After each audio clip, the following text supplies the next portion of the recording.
Hello, my name is Dan. I'm with InfoChip, and today we're going to show you how to search for an asset a few different ways: by location, by asset number, by chip ID, as well as how to take a look at an asset and its life history.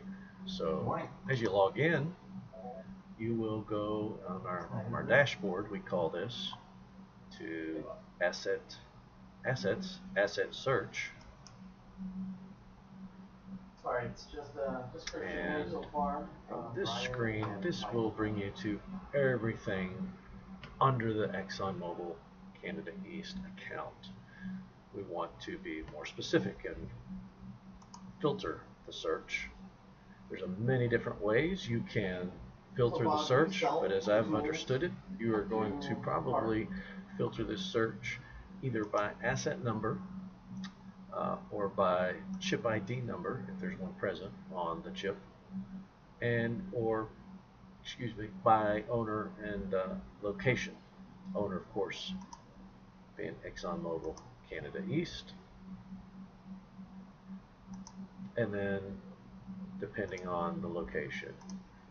Atlantic Coast is set up, the account, and to be very specific in terms of the locations available to search by and the groupings. For this particular purpose, we'll select the blue water. They're trying to join right now. And do you do the calibration search, or they do the calibration? and these are all assets that have been designated for blue water. Okay.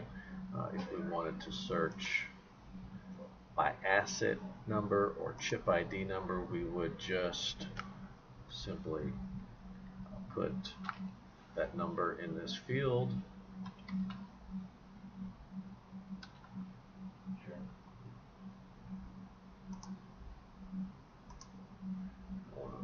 Not select by any of this. I just am looking for it to search by asset number only.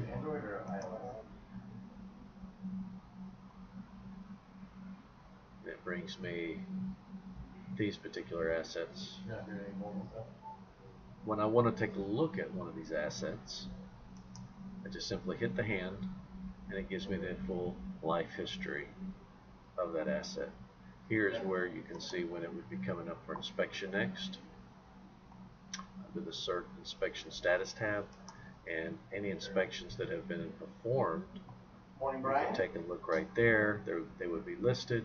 You can click the hand to actually see that inspection report.